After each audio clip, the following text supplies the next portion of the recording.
Good morning, everybody.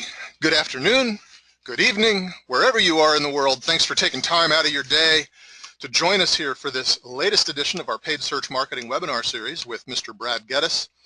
How New Year's audits build better PPC campaigns. Now, this is a new year. This is no time for your old PPC ideas. I'm sorry, they've got to go.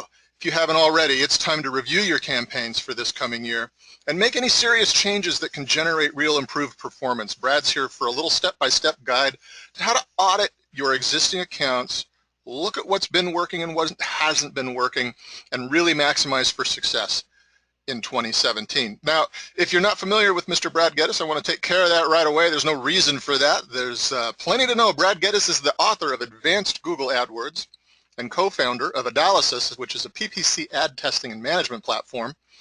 He has keynoted or spoken at more than 85 conferences around the world, is one of only 2 Google-approved AdWords seminar leaders, and he has conducted more than 70 officially Google-supported AdWords seminars for success that have been attended by over 5,000 marketing professionals. I hope all that data is up to date. Brad will let me know if it's not.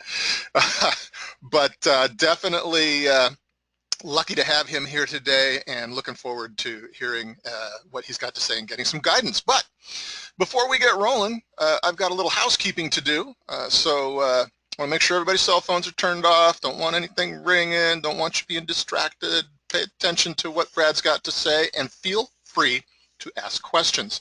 And I want to make sure you know how to do that. So take a look at your dashboard right now, if you would, and find that field that says, I think the field reads Ask a Question. But you'll find a field there related to questions.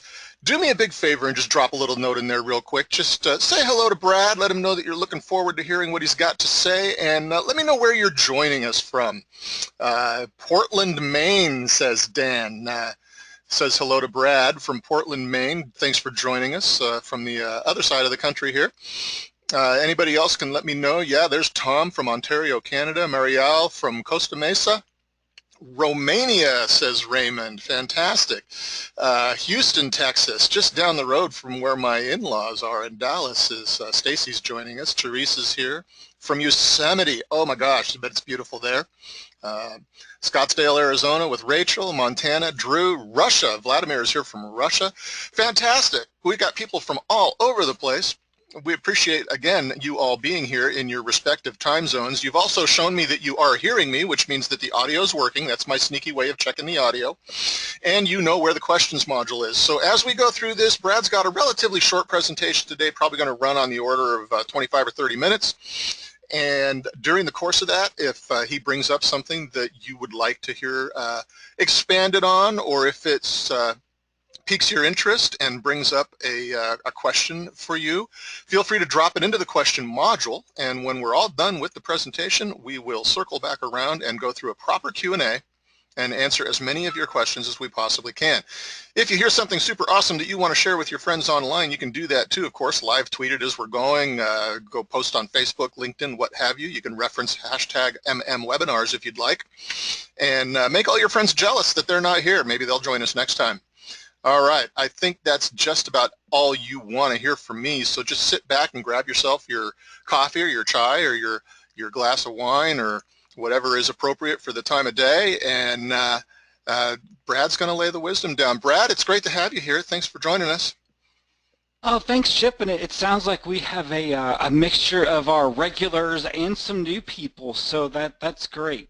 So yeah, today we're going to kind of go through, fixing the holiday madness, checking ads, landing pages, offers, so forth, getting it back into shape, right? Because often in November, December, you are time-strapped. You're doing everything you can to get accounts, ready for, Christmas time, and all of a sudden things sort of get out of whack. And then really, what's up for 2017? What's the resolutions? What's are really the big things you should be thinking about and doing? So really, step one, Christmas is over. Sad to say, it is back to work. We don't have another holiday for another month or so until we have Valentine's Day. A small holiday depending on your industry. So step one. Every e-commerce account I have ever seen has been guilty of this at least once. It is January, and you search for Black Friday deal, shipping by Christmas, and there's still ads on the page. And what's worse is these offers no longer exist. These landing pages sometimes don't exist. People still actually search for Black Friday deals in February. You'll see it. And so you've got some smart companies, right, like Target often does this, where they actually run an ad that says Black Friday deals in insert month, right, March, April, May, and it just it goes to like their deals page that says, hey, Black Friday's over, but here's our deals for today, right? And that's the way to kind of handle this. So step one is, do you have this and where does it exist? So it's actually an easy thing to check, right? Go to your ad screen, just search for, hey, my ad text contains Black Friday, Christmas, Xmas, Hanukkah, you know, shipping by a certain date, etc. Select all the ads, pause them, right? Simple, simple step. Now, while that's easy in text, the ones that get missed are images. So if you made holiday-specific images, there's no text to search in. So take a look at your image ads, especially anything you may have created late in the year. Say, okay, we also need to get rid of our candy cane themed images that are running all over the web right now. We look a little outdated. Now, well, this is step one, right? What's the message? Step two is, did you pause so many ads you have ad groups with no ads left? So a good exercise, and even if you're not in holiday time, this is still a good exercise to run. Every time, like AdAlysis, we examine a lot of accounts for ads. I have, again, never seen an account with more than about 500 ad groups. It doesn't happen for little ones. That doesn't have at least one ad group with 0 ads in it. Easy to find, right? Go to your Dimensions tab, go to the ad group detail screen, add the column active ads. Sort by it. If you have 0 ads in an ad group, you got a problem. Now, again, you may need to do some filters like, campaign state is unpaused and ad group is unpaused. But this is also a good exercise to even look at if you go create a lot of ad groups over the summertime and go, oh, because the biggest problem is someone makes a big campaign in the AdWords editor and they name the campaign for keywords X and they name the campaign for the ad import Y, and they've got a whole lot of ad groups, no ads in them. So that's the next step. Now, past that, do your pages work? All right, I mean, that's e-commerce time or Christmas time. You often add a lot of new pages. And there's 2 ways companies deal with this. All right, actually there's 3 ways. One, they just take down the page and they have 404s. Not great. Number 2, like this, promotions expired. So the first thing somebody sees is a negative message that's like, all right, it's expired, big red, but if you read our little text, you can see we have other deals. Or the third way is automatically redirect these pages to your daily deals or your specials pages so at least users see, right, these are our current deals and our current rates. So that's the next big one. Now, often when we talk about negative keywords, a common thing that companies do during holidays is they remove certain types of negatives. I mean, the example that I probably use the most, because I have a company I've dealt with this for years, is they sell really high-end jewelry. You want a $10,000 ring, they'll sell it to you. You want a $500 ring, they tell you to go elsewhere, right? And so words like cheap and discount, they don't want to use those words throughout the year. So they make their negative lists, they add them throughout the year. Holiday time, they remove from all the campaigns. Thing is, in January, they need to remember, let's go add all our negatives again, right? Saving for post-holiday is their list actually, right? They add it during that and they remove it, the rest during holiday time.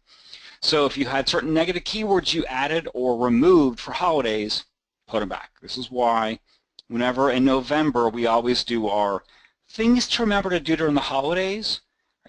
Listing out what you did as a change is always on the list. So this time of year you can go back and say, what did we change, so we can put it back.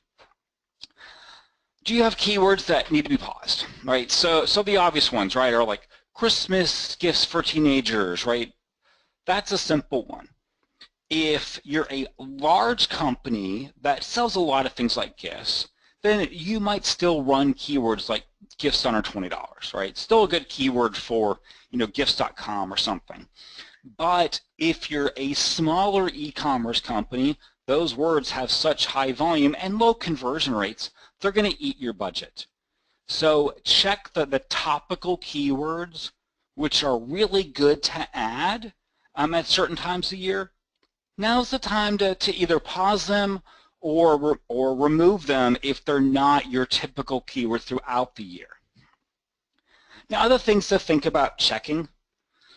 During holidays, a common thing is to remove your bid rules, because you often have to go to manual bidding at certain times because you really want positions.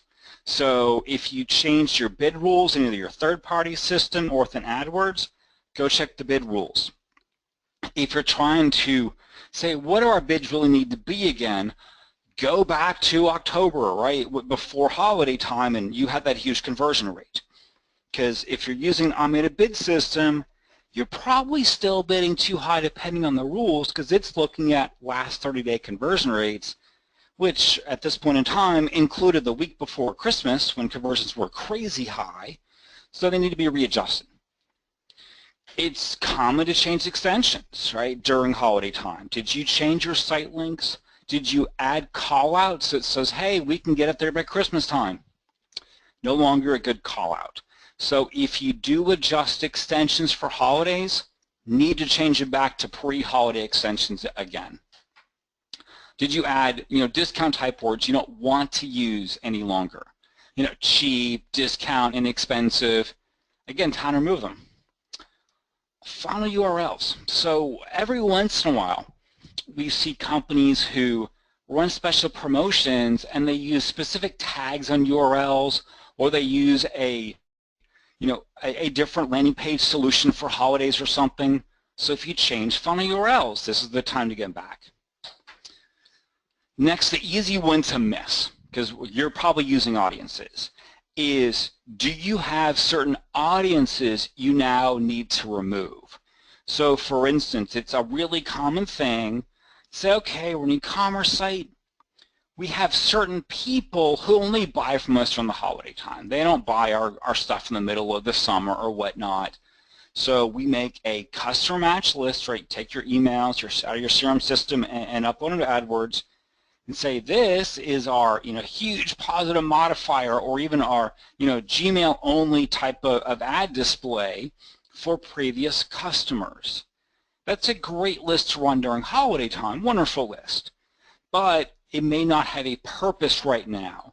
So if you looked at your audiences and you really upped your bid adjustments, or you have certain audiences running which were really for holiday only time, now's the time to pause that audience or change those bid adjustments back to regular levels again.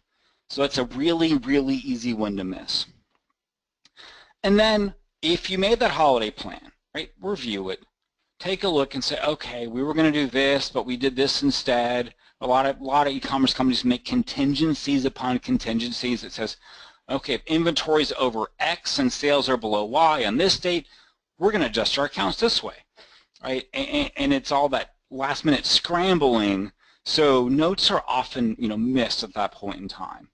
So review it. Say, okay, what else do we change? We want to come back. We want to put back to where it was really, because it's 2017, right? This is it's now a new year.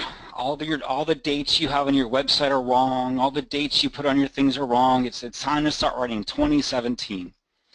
So if you've been a Market Motive member for a long time, hopefully by now, you have a marketing plan, right? Our practitioner series actually ends with, here's a marketing plan to create, so you can think, here's how we build stuff, here's what we do each year, here's what we need to think about for the future, right? So hopefully you have one. You can pull up the marketing plan and say, okay, maybe we should do our review, whether it's a quarterly review or an annual review, saying, have our goals changed? Do we have different conversions we need to track now? have we changed email providers and we can do better email segmentation than we did before? That affects how we actually build our audiences and what our audience plan happens to be. Are there features that have launched that we kept saying last year, we should look at this, we should look at this, and you haven't, and it's sitting in your plan? Now's the time just to like really take that look, right? And if you're not e-commerce, you probably did this in December, and say what's new in our company, what is our big overarching goals for this year. But it always starts with, have the goals changed, right? That is the number one thing to ask, especially if there was a management transition change in Q3 or Q4, because as new management comes in, they say, yeah, we really want to change the way we consider customers and attribution, or we really want to focus more on direct response sales, and we have such a robust CRM system, let's give less credit to email, right? So it's important, if you had a management change, this is probably about the time they're ready to put their big stamp on, this is our big change to our marketing forecast. All right, just make sure you're in alignment with whatever that may look like. Hey, do you have new products, new services? Right, this is also a time to say, okay, we're not e-commerce, we're B2B, Brad. So why do you keep talking e-commerce, right? Well, because e-commerce makes all the changes, but if you're B2B, you know what you did in December? You left the e-commerce companies, you planned out 2017, you audited your email system, it's all in good shape, and now it's time to execute those plans, right? Saying, these are our new products we're going to offer this year. These are the new services we want to offer this year. And for e-commerce, do you have those new products? Right? It's time to really go through that information, especially your feeds. And then it's time to say, what are we really going to get done this year? Right? What is the major thing? And so I have some things I want to walk through, real simple, that are just really good resolutions of things to do in your accounts. Number one, track all your conversion activity. Now, most companies are missing some conversions. It could be their phone calls. It could be their in-store purchases. It could be that they have a massive trade show presence and they're not taking the business cards from the trade shows and using them back in their CRM system and customer match, within their paid search accounts. Most people are missing some conversions. So it's time to look and say, okay, let's just track at least one more conversion type than we did last year. Now, when you think of 2016 as a whole, 2016 saw a rise of audience targeting options, right? So we think of audience targeting, back in 2012, you had remarketing, and then you had, just after that, dynamic remarketing. And then in 2015, I believe it was, maybe 2014, you had remarketing lists for search ads. The next year, we had customer match. And in December, Google added the option to even do campaign-level audience targeting. And 2 months before that, they added demographic targeting for search. And then you have similar audiences or look-alike based audiences. So when you look, and we did a huge workshop on this 2 or 3 months ago, big workshop on audience targeting and really getting into it and looking at strategies.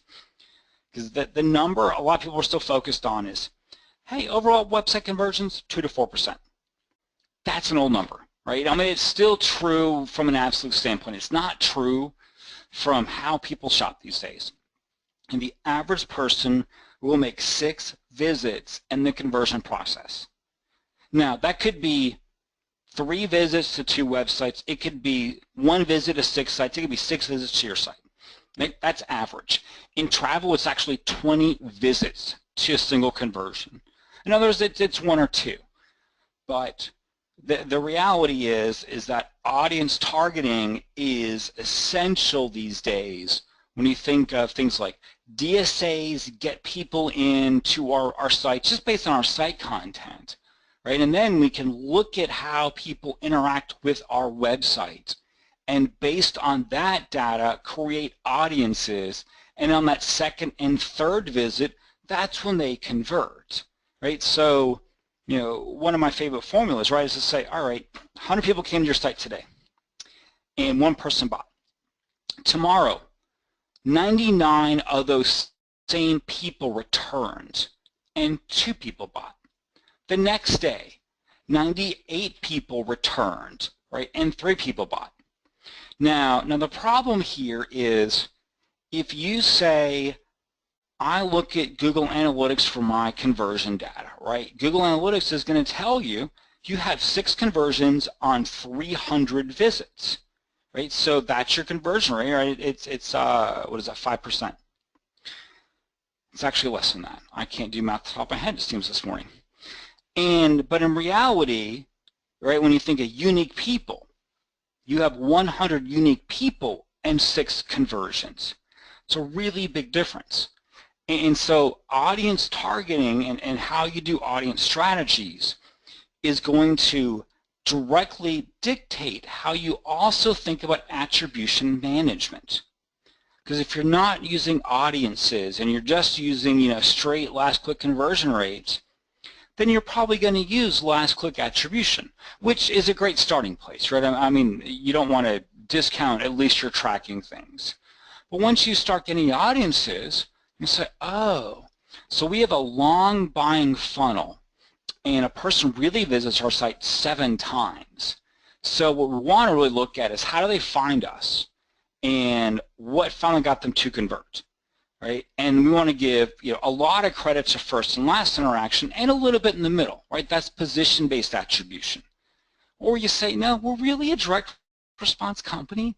We don't go for this huge branding thing at all, right? So we want to do some attribution, right? We don't purely last click. So that's going to be a time decay model, right? What were the most recent interactions gets most of the credit, right? And so there's not even a right or wrong attribution management strategy, right? It takes a lot on how your customers buy, and the HIPAA rule, the highest paid person, you know, what's their thoughts on attribution.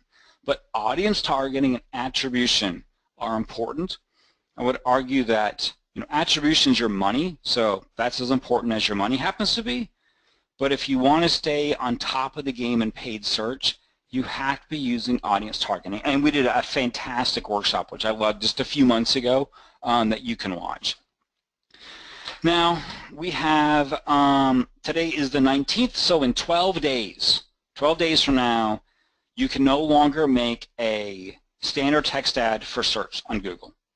It's all ETAs. Now, beyond that was an announcement that has been very, very quiet. Google's already sunsetting ETAs for display network.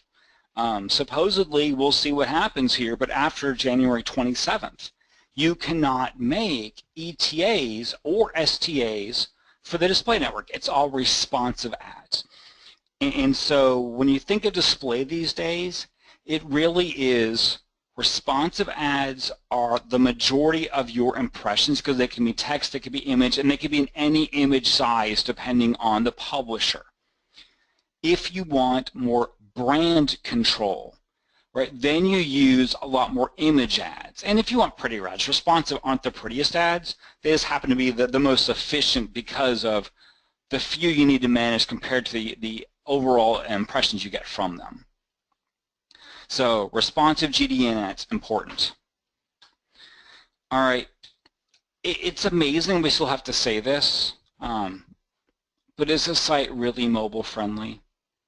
Right, and that's an important thing to think about these days. It does not matter if you're B2B. It does not matter if 95% of your conversion rates are coming from desktops. You need a mobile presence. And I'm still seeing massive companies who are not mobile friendly. And it's usually because we're a big enterprise B2B play. No one looks at us on a phone. And it might not be a huge number. But if you're such a big enterprise B2B play, then the fact that you don't look well on a phone tells your potential customers, hey, their technology is not up to date. So it's not even about getting mobile conversions from paid search, right? It's the impression that you're giving off to people that you're not up to date. And if your outside website is not up to date, how could your internal software be up to date for mobile friendliness? And it's amazing is I was just dealing with, again, a big enterprise company. Their apps, they specialize in apps for mobile, for CRM-based systems, and their apps are beautiful, but no one trusts them because their website isn't actually mobile friendly, even though they're an app development company, right? But that's something that's just really important. Try dynamic search ads. So we did again, another workshop just a few months ago and covered a lot about dynamic search ads. And when we think of attribution and audience targeting, what we're often thinking about is, all right, it's not just about, hey, how much do we bid based on the conversion rate of a keyword, right? It's how do we get a lot of people to our website, some being highly qualified, some being lower qualified, right? And let's set a bid based on qualification levels, and then based on how they interact with our website, then let's set our audience bid and attract them back in when they're really ready to convert. And DSAs, dynamic search ads, are just a great way of throwing stuff out there and saying, we're going to pay, maybe it's only 25 cents a click, right? I mean, because it's going to be less qualified traffic, but it builds up those audience pools very cheaply so that you can say, okay, these 20% totally unqualified. These 50%, kind of, we'll make an audience targeting to watch it, but we're not going to do a bid modifier on them. And oh wow, this 30%, that was great clicks there. So let's make an audience targeting and bump them up a lot. And that 30% was worth the fact that you paid for those over 70, but which is why in aggregate, right, you have a low CPC for it. But DSAs, they have gotten really, really useful in not just backfill inventory, but even primary inventory these days. If you've got a lot of products and pages, then they're just necessary for backfill. But they've really come a long ways. And with audience targeting and attribution management, if those are two of your goals, which they really should be, DSA is a nice layer to put with those. It can't ever be said enough. Test landing pages. No one can ever say this enough to you. Next, use all the ad extensions. We recently talked about some changes. There are so many ad extensions, so it's really not use all of them, it's use all that are applicable to you. Right? There's no extensions that if you're a manufacturer and you sell products only in CVS and Walmart, right? You don't have physical stores, you don't sell direct, you just sell in CVS and Walmart. There's actually an extension that will show the location to the user searching for your product of the nearest Walmart or CVS where they can buy your product. Right? Extensions have so many different things they will do for you now. Site links, call-outs, structure snippets. I mean, everyone should use those, period, end of story. Right? You care about calls, call extensions, great. You have physical locations, location extensions, great. But they're becoming more and more specialty extensions. So it's useful just to every once in a while look at it and say, is there a new extension for us?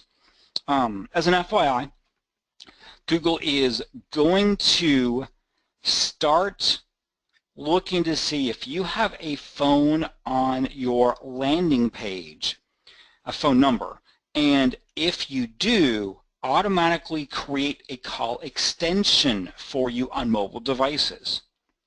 If you don't want this, right, not everyone actually wants this. If you don't want this, opt out. This is going to go live in like 4 or 6 weeks from now. If you go into your extension data, you go into the automated extensions. There's an option where you can see all the automated and opt out of certain ones. So if you're like, oh, we don't want our phone number more places, then opt out of that. Try some multi-ad group testing. Again, we did a workshop just a few months ago, right? Really getting into how do you get deep insights into your account. And ads are the only part of your account users see, right? Your keywords, your DSAs, your audiences, all they say is show an ad, don't show an ad, and how much we're willing to spend if they happen to click on our ad, right? It's all about the ad. So that adds that marketing component. So if you haven't really tried, multi-ad group testing, you've been sort of mostly focused on, A/B testing in a few ad groups, try branching out to more multi-ad group testing. And of course, for those of you who've been here many times, you know that I am a time management freak in many ways, right? So, manage PPC more like a project and not a to-do list. And of course, at Market Motive, Simplilearn, the #1 resolution every year must always be get an education, stay on top of the changes. There's so many changes. They change quickly, right? It was a great place to stay on top of those. And we just talked about resolutions. If you are time restricted and you're like, well, we can't do this, we don't have time, our next workshop, we're doing this on time and tool management for PPCers, one of my absolute favorite topics of all. So it'll be a really good, fun workshop that covers both time management just as an individual or as a team, but also tools to help and when tools are really applicable to use as a team as well. All right, and with that, I am going to hand it to Chip for a second to see if we have any great questions and grab a sip of water myself and pause for a second. All right, fair enough. Boy, you were spot on, 25 minutes there, man, just like you said you would be. Appreciate that. And yes, we do have some questions queued up, and I would, again, let everybody know that if anything came up or you've got some specific questions about some challenges that you've been running into with the management of your campaigns and you want to drop them in to the questions module, please do so because we will get to them. Before we jump on the questions, though, I have to do what I refer to, if you've been here before, I refer to this as my contractual obligation screen takeover moment. And here I'm going to take over with a little quick poll, and thank you GoToWebinar for cutting off my headline like that. It's always so consistent. I just want to let you know a little bit more about what it is that Market Motive and Simplilearn do. So, this is a public-facing webinar. It's free to be here. We've got folks joining us here who are not currently Market Motive members or Simplilearn members, and that's fine. We appreciate having you here, and we enjoy putting together these webinars every month across a variety of disciplines to share the insight of our subject matter experts, folks like Brad, who are the presenters in our various training courses. But that's the important distinction. We are more than simply a series of webinars. Our core service is that we are a training publisher. We create web-based digital marketing training curricula here at Market Motive that are used by higher education institutions like Duke University and Rutgers. They're licensed by agencies, professional organizations, and in-house enterprise teams. They use these to bring their teams up to speed and create a common vocabulary to train across silos and so on. Also a great onboarding tool to make new hires more productive more quickly. These are structured courses with streaming video lessons and downloadable workbooks, quizzes, tests, real-world exercises. You also get access to active moderated forums. You can interact directly with the faculty and with other students where you can ask questions about the materials and maybe get a little guidance on how to apply the lessons to your real-world marketing challenges. So if you want to know more, tick the appropriate box. We'll have somebody get in touch with you, help you figure out which membership plan might be best, and figure out how we can help you achieve your personal goals or your business goals through this training. And if it turns out that it's not right for you, that's okay too. There's no obligation. If you would rather have somebody call you as opposed to email you, we already have your email information thanks to your registration here at GoToWebinar. But if you would rather have somebody call you, that's okay too. Just drop a phone number into the questions module. Nobody else will see it, but I'll make sure that it's attached to your profile information, and we'll call rather than email. All right. Appreciate you indulging me. I'm going to close this. We'll go back to seeing your screen, Brad, in just a second here. Waiting for GoToWebinar to catch up with me and close out that poll. My goodness, it's a little slow today. Anyway, while we're waiting, there we go. We're going to jump on to the questions. I'm going to tackle the most common question myself right away. We have a few people asking this. Will this webinar be available as a recording, or can I get a hold of the slide deck? Yes, most all of our webinars are recorded and they are added to the Market Motive YouTube channel. I'm not sure how long it's taking right now. It goes through a slight production process just to clean it up and get rid of all the hemming and hawing. Hopefully we'll take that silly poll out of the middle of it before it goes up onto YouTube. But yes, we used to post these inside the Market Motive Learning Management platform. And if you're a longtime member, you'll notice that over the course of the past 10 months or so, they no longer appear inside the platform. They're now on a playlist over at YouTube. I will share that link with you very soon, along with some other links relevant to this presentation. All right. Teresa is asking, Brad, I've run into a situation recently where 4 or 5 review extensions are not showing. I'm getting 0 impressions. Google has confirmed that I've got it set up properly, and they've suggested that I need to reduce the number of extensions total. Have you run into this? Is there a recommended number of extensions or a certain number that is too many to function properly?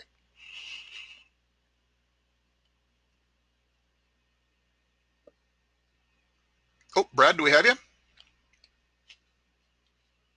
Uh-oh. You do. I had muted myself. I'm here. I just threw myself on mute when you were talking and forgot. Yeah, Teresa, of course. You've great questions as always. You can get too many extensions, but usually if you're running like 5 to 6, you're okay. So, I mean, normally callouts, site links, structured snippets, call or location, and review will show at once. If you have branched into using, 2 structured snippets and your 6 callouts and 6 site links, which it's again, those could all show together, you might try pausing the second callout, or yeah, that's the right one, not callout. I don't mean that. I mean the second structured snippet. If you're using location and phone and like affiliate location, then I would suggest removing, pausing one of those and seeing how that does.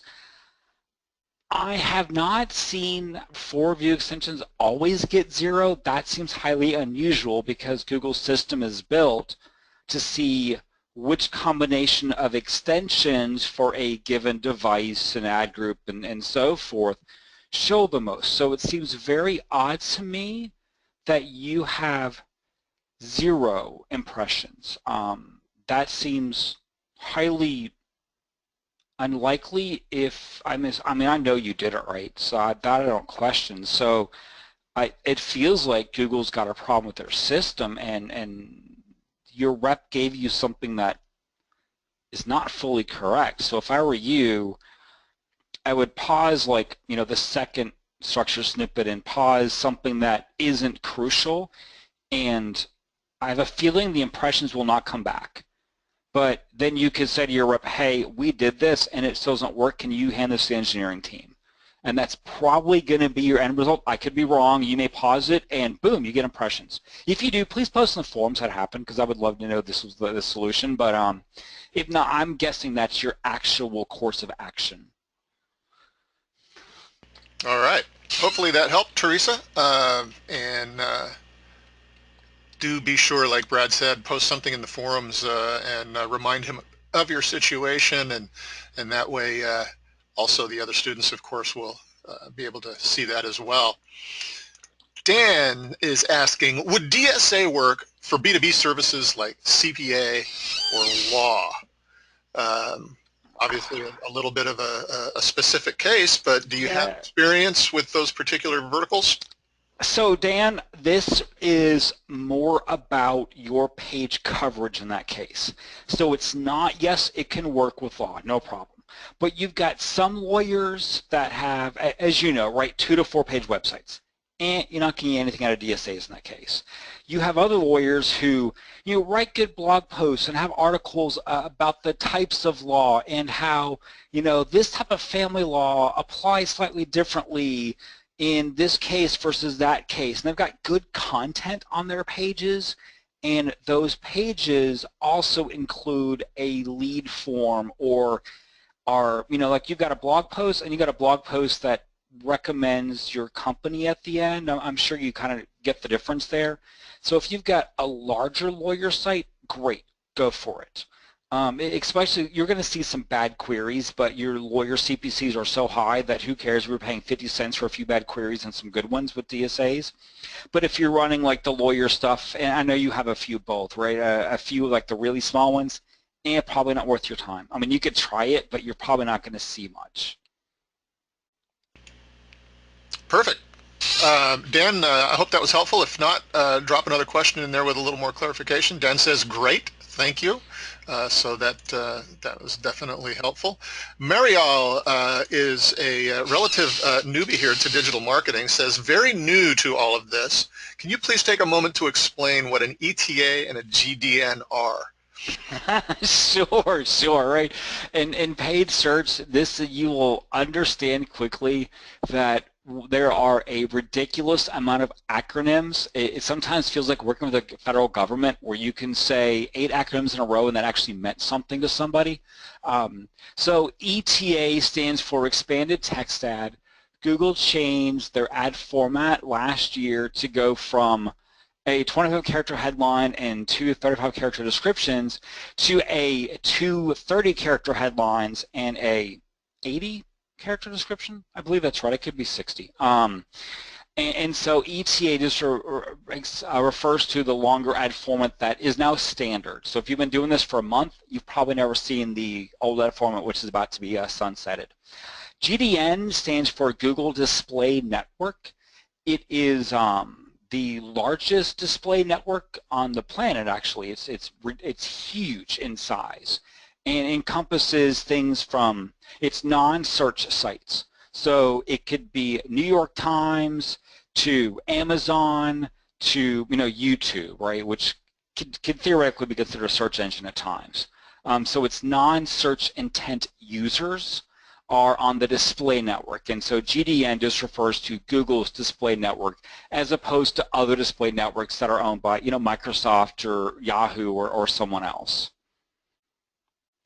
Yeah, more acronyms than you can throw a stick at, and it's been that way for a long time. I mean, when I was working at agencies 10 years ago, we talked about the latest TLA, which is your 3-letter acronym. So TLAs abound here in digital marketing and in paid search.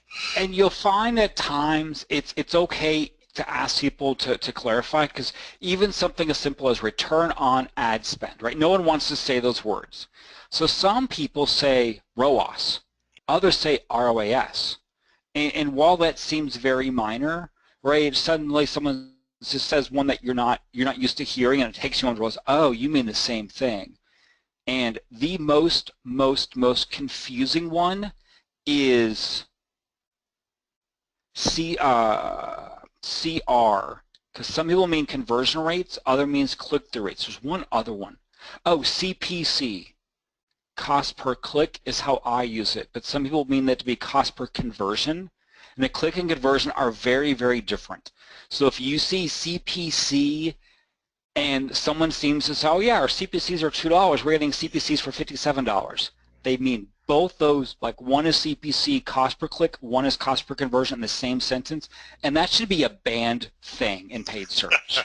But that is the worst one of all, is CPC uses conversion and not cost per click.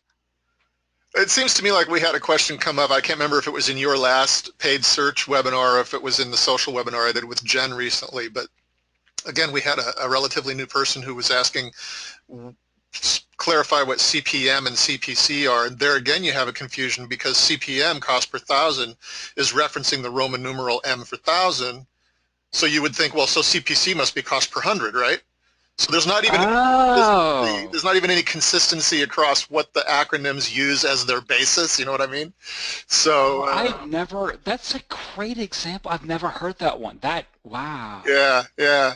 So no harm and no foul in asking for clarification for sure. It's I thought there was another one that came up recently. They're so funny. If I think of it later, I'll share it. All right. Well, hopefully that was helpful. Teresa has another quick question. Can you restate, please, maybe you can go back and show us the previous slide, how to find the empty ad groups? It looked like what you were doing is easier than the way she's been doing it. Oh, God, yes. So here, let me show you this. This is so simple. So Dimensions tab, Ad Group Details, and if you customize columns, there's a column called Active Ads. So this is your unpaused ads, unpaused, undisabled ads in an ad group. So Google has made, and this is where they get annoying at times, right? So they have made the ad group details and campaign details every couple of months they add another column to it, and they don't tell anybody that, oh, did you realize you can now see how many disabled phone calls you have in the campaign details, and so every once in a while it's worth reviewing the possible columns you can add to the ad group and campaign details in the Dimensions tab. Oh, no, I was on mute. Sorry about that. Yeah, that's fantastic. Much simpler, I think, than the way that I've seen it handled before, Teresa. Yeah, we used to have to do pivot tables and this and that, and oh, you don't have to anymore. Take me out of Excel. That's what matters. Teresa, I hope that helped. Let's see. Andrew has a question. Is there a rule of thumb for the number of site link extensions per campaign or ad group? I'm not sure how related that is to what you talked about a few minutes ago with Teresa's challenge. Sure, right. So Google will show usually 2 to 4 on a mobile device, 4 to 6 on a desktop. Usually desktop 6 means it's a brand-based query. If you've got 5 or 6 you really like, use 5 or 6. If you've got a few others that are ideas, add a couple more. It's okay to have like 8 or 9. And what you'll see over time is Google's going to rotate through them and then see which one actually has an impact on CTR. Now, in their case, it's CTR. You, of course, care about conversions more. But that's a way of kind of seeing which one's raised to the top. The other reason to don't use, so 2 is the minimum. If you have 1, they won't even show.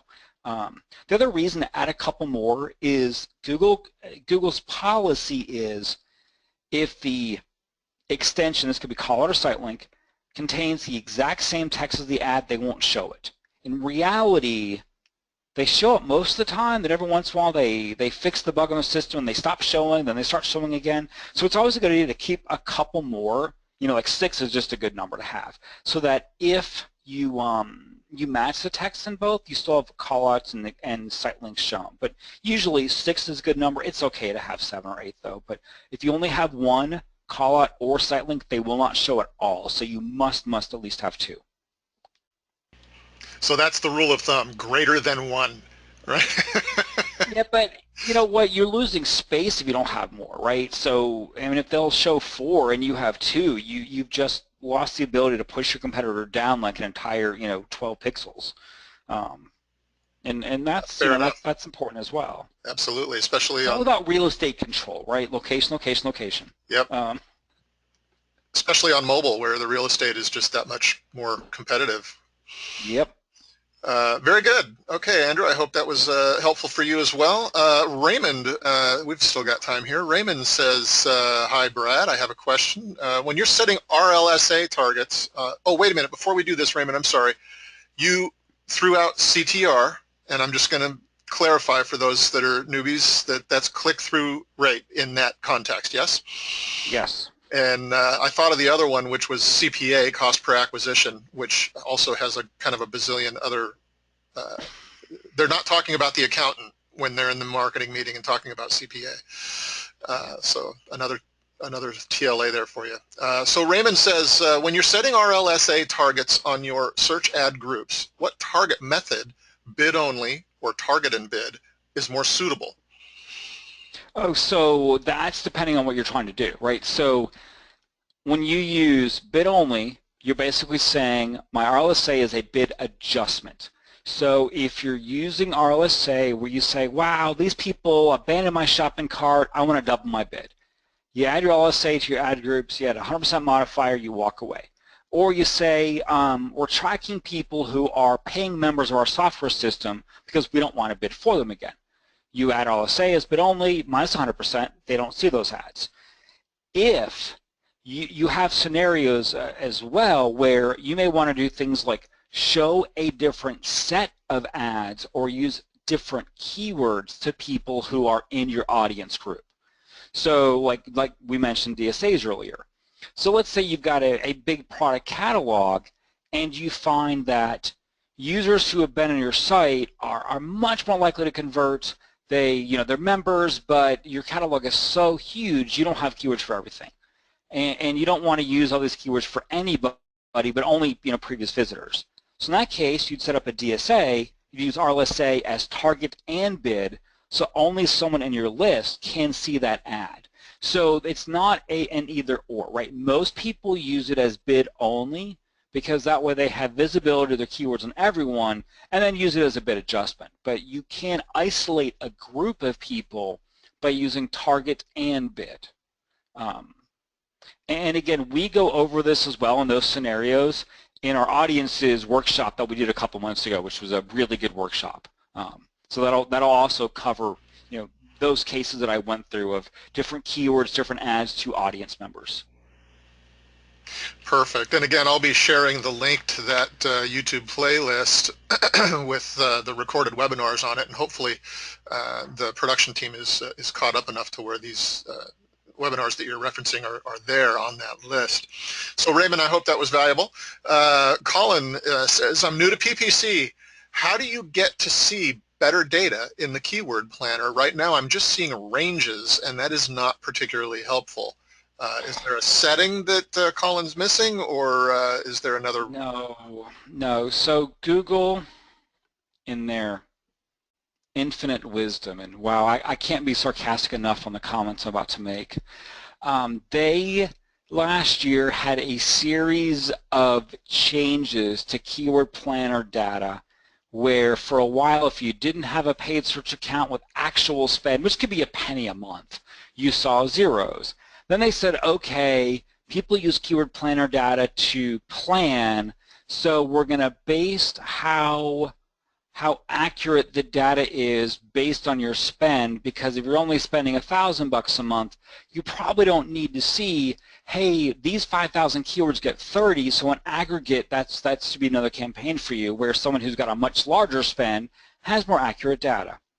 So if you happen to have a My Client Center, go to the account with the absolute highest spend, do your research there, export the plan to Excel, go back to the other account, and then you can import that right into the account where you actually want it.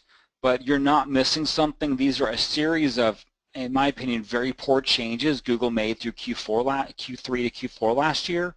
That makes it so because a range of 1,000, 100,000 is totally useless. But I will see some of that ranges in one account. I can go to a higher spend account, and I'll say, oh, it's 72,000, and there's no good solution at the moment, unfortunately. The other good, and I'm just going to point it out here, right? The other fantastic research tool is Bing Ads Intelligence. It'll give you, again, it's based on Bing's data, which is now 31% U.S. market share. But you can do things like, hey, what's the percentage of females versus males who search for this term?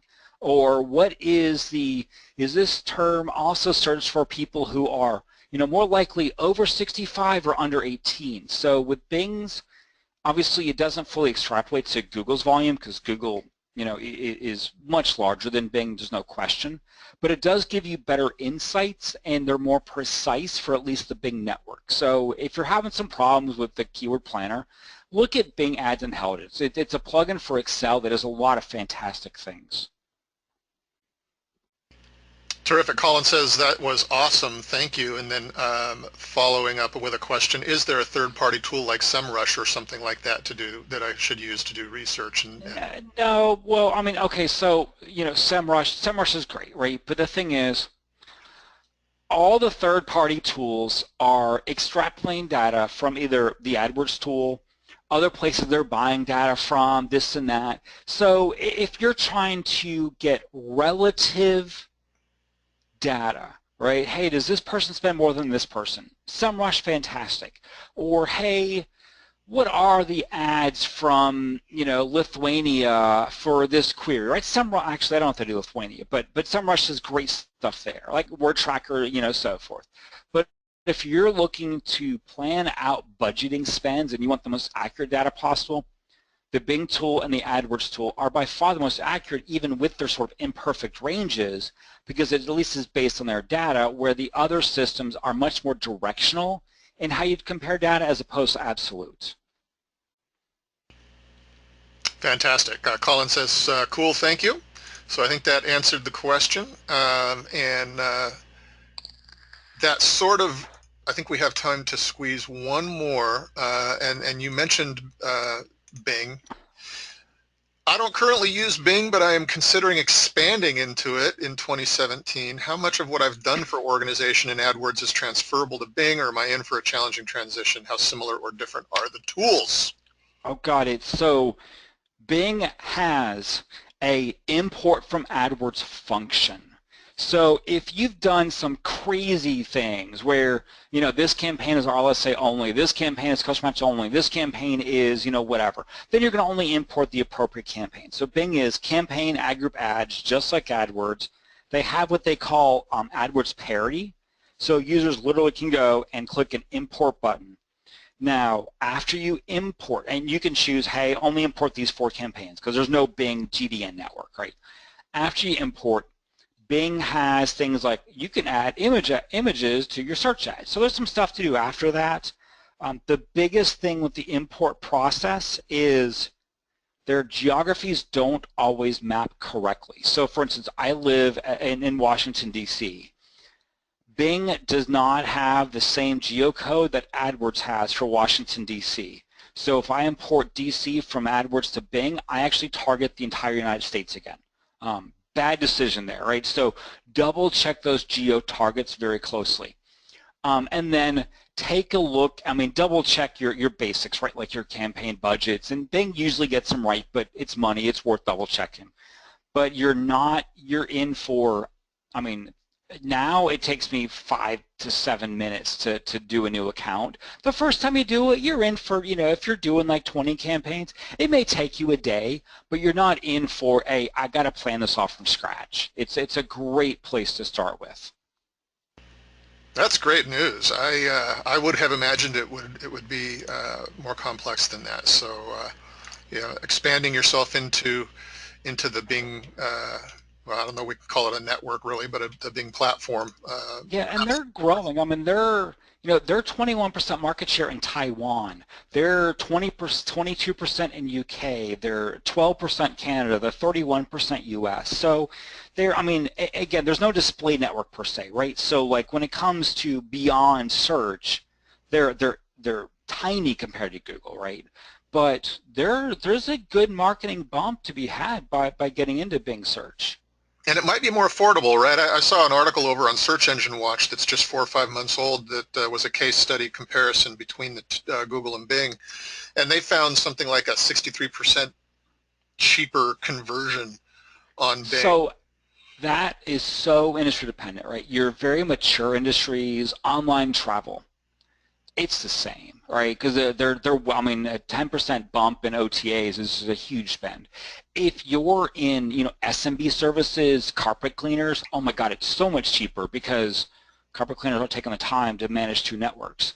So there's, and some networks financial, they're actually slightly more expensive because legacy Bing was MSN, which skewed very heavily B2B. So in certain areas, it's actually slightly more expensive, but for most people, yeah, it's cheaper and it's good quality traffic. Terrific, terrific. All right, I have shared a whole bunch of links into the chat module. Those of you who stuck it out here with us to the very end, take a look in the chat window, and you will see that I shared a link to the upcoming webinars and to the digital marketing courses in PPC specifically at both Market Motive and Simplilearn. There's also a link there to the Market Motive YouTube channel and specifically to the playlist for the old webinars.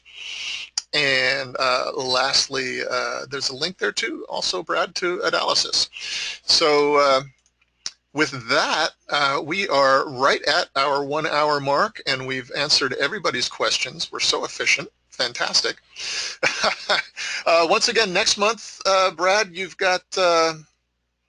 one of my favorites. We're going to do time management on the 2nd. So what is that, roughly 2 weeks from now? Yep. That is going to be a fun one. It's one of my true passions. Yeah, fantastic. So you can see that there on the screen. So go to that link I shared with you. If you haven't already signed up, you're welcome to join us for any of our public-facing webinars. We'd be happy to have everybody on board again. And until then, I think that's it. Brad, thanks. That was a great presentation, and hopefully everybody's all juiced up now and excited about getting themselves on track for 2017. Excellent. Thank you, Chip, and everyone have a great morning or afternoon, or I guess evening if you're in Romania. It's getting late there. So that's right. We appreciate you staying up. All right, that's it. Until then, everybody, thank you. We'll talk to you next time. Have a terrific rest of your day. Bye-bye.